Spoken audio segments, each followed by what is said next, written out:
And welcome to a not so awesome review. And today we're looking at a Batman Arkham Asylum, a serious house on serious Earth. Always thought it was a serious house on a serious Earth, but there is actually no A in between those words. So, yeah. First book written by Grant Morrison his first Batman book, I should say. And I I have mixed feelings for it. I know it is actually praised, especially by a lot of people, as one of the best Batman books written, though. I mean, it is a Batman story. I don't know. It's so hard to talk about this book because it's so different. That's the main thing you should take away with this. It's so different from other books. Even down to the art style, it is very, very different. Um, I'm probably going to do a review on this again at some point in the future. A spoiler review, just so I can get down to every detail in it, because I want to do a better job, with it, since it is a pretty iconic book. I mean, most people have it as a staple in their collection, along with The Killing Joke. Um, what else? Year One. They have it in that tier, Long Halloween and all that stuff. Which, if anyone's wondering, am I going to review that for these 13 days? I actually reviewed it, I think, last year. So, no, I'm not going to, but it's there if anyone wants to see it. Um, yeah, Arkham Asylum. So, first, my only complaint, and it's just the way that Batman behaves in it. And I have to reread it for sure, just so I can get like a full grasp on the story, because one mistake I made a lot is in the way I was reading it, meaning that this doesn't usually happen, but in a lot of books, you know how sometimes you'll get like a top row of like the page on the left, it'll be like 1 square, 2 square, 3 square, and then on the right, it'll have the same exact one in almost the exact same alignment. And usually that means, okay, you're going to read it all the way through that way and then go on to the bottom left page and read it through. But on this one, I don't know why, it confused me a few times where I actually went to the next one and I read it kind of out of order and I had to reread the page. So that's something that actually happened to me here, and just it takes you out of the experience a little bit. But that was more of an accident thing. My actual complaint is the way that Batman kind of behaves in it. Now, I get the story, I get his motivation, I guess you can call it motivation, more, I guess, his fear in this is that in the book we have the asylum being taken over by the inmates, mainly Joker, and Batman is called by Gordon. But even like one of the first thing he says like does not feel like Batman to me. His question to Gordon is, "What's up?" I don't know why that word just to me does not feel Batman. It feels more dudeish, and I don't know. I've read plenty of Batman, and I can't give an example of anything that I can remember of him saying "What's up?" At least it. I don't know. Maybe it's just the way I'm reading it, but it just felt so casual. Like, okay, there's all these police here. We're outside of Arkham, and its question is, "What's up?" I feel like the question should have been like, "What's the situation?" So maybe that's me nitpicking or something, but it doesn't end there, because there's a few times where Batman gets confronted by this weird, crazy looking person, and he's just yelling, "Don't touch me." And the Joker even slaps him in the ass at one point, and he yells, "Don't touch me." But I don't know, it just doesn't feel like Batman. And I get that he's nervous, I get that he's scared. He even mentions to Gordon that he's scared, that he says Batman's not scared, I'm scared, that if I go inside the house, it'll be like coming home, meaning that Batman's crazy. He thinks that he might belong in there with all the inmates, and that's kind of what Joker is trying to get him to kind of want to do, aside from some other, this is a Joker. But yeah, it's kind of like he's hesitant to go in there because of that reason. But at the same time, we're not given a kind of, in the beginning anyway, we're not really given a reason for him to feel like that. He's just kind of says, "Oh, I'm scared, I don't want to feel like I belong in there." And They do try one of their kind of therapy things on him, and he has a flashback to surprise his parents being killed, but it's done a little bit differently. It makes it look more like his parents were really mad at him, like right before they were killed. So there is that. So it's slightly different, but still the same old flashback again.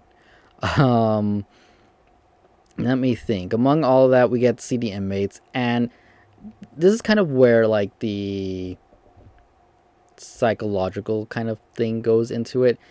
The inmates are being treated, but at the same time, it looks like they're just going a different route of crazy, especially with Two Face. He's the best example in this, where they took away his coin because he always needed it to make a decision. Though they make it seem here like it's at a more extreme level than what it actually is. And here, I guess he needs to flip the coin to see if he can go to the bathroom right now. He flips it for everything here.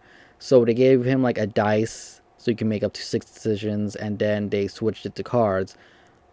But when he's trying to make the decision, he has to go through every single one before he actually decides what he's going to do, and just makes him seem like an even more crazy person, even though their thought process is we're opening him up to be able to choose more options, and eventually he won't need all of these physical objects to be able to choose something. He'll just be able to do it on his own. Um, yeah, and it goes on from there. The whole Batman story, it's not the best part of the book. The best part is the Dr. Arkham story.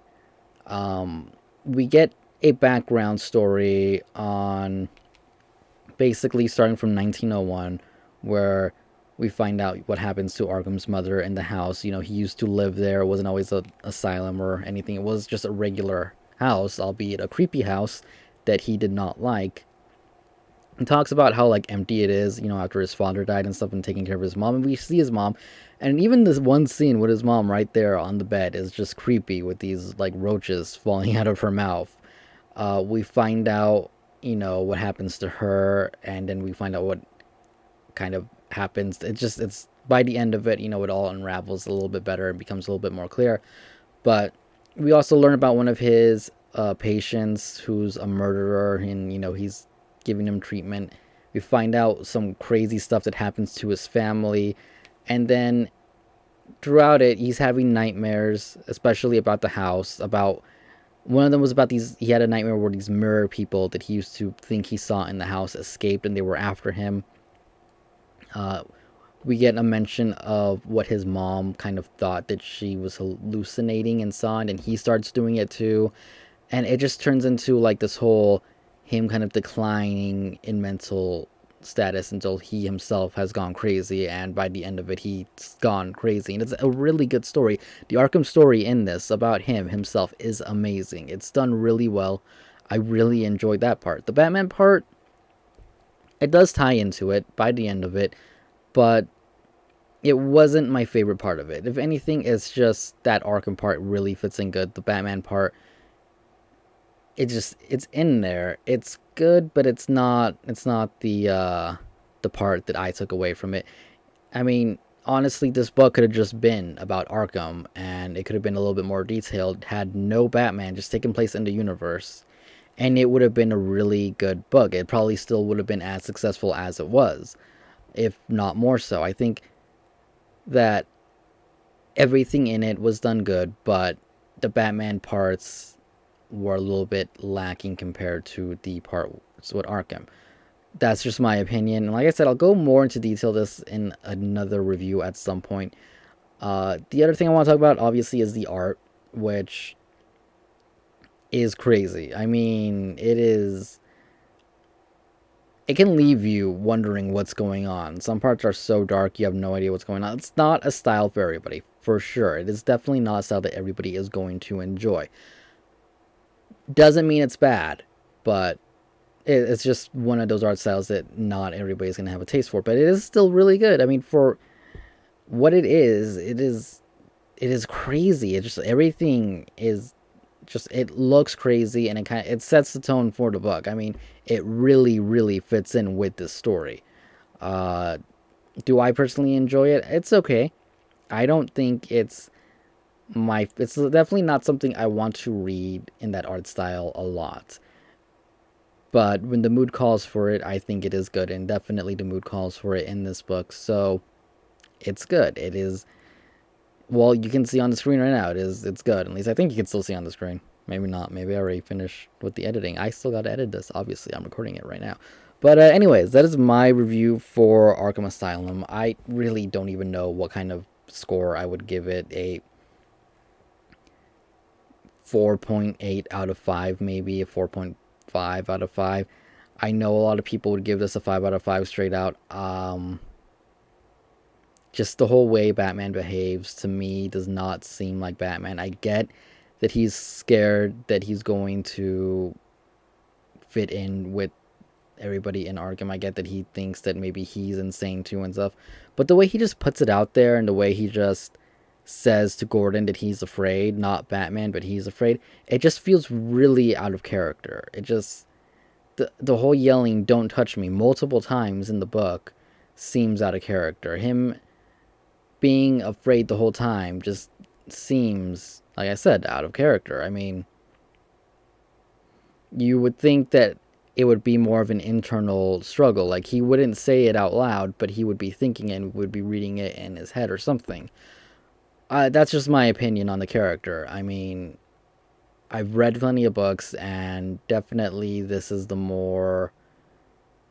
It's just, he doesn't fit in with what I've read of Batman, and I've read plenty of Batman, so there is that. I'm not saying it's a bad story. I'm not saying that this version of Batman is bad by any means. It's just a different take that I feel doesn't fit him fully, at least.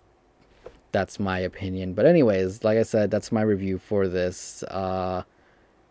Agree or not, I hope you guys enjoyed the review. Hit the thumbs up button if you want. Comment down below, and I will see you guys later. Thank you for watching. Goodbye.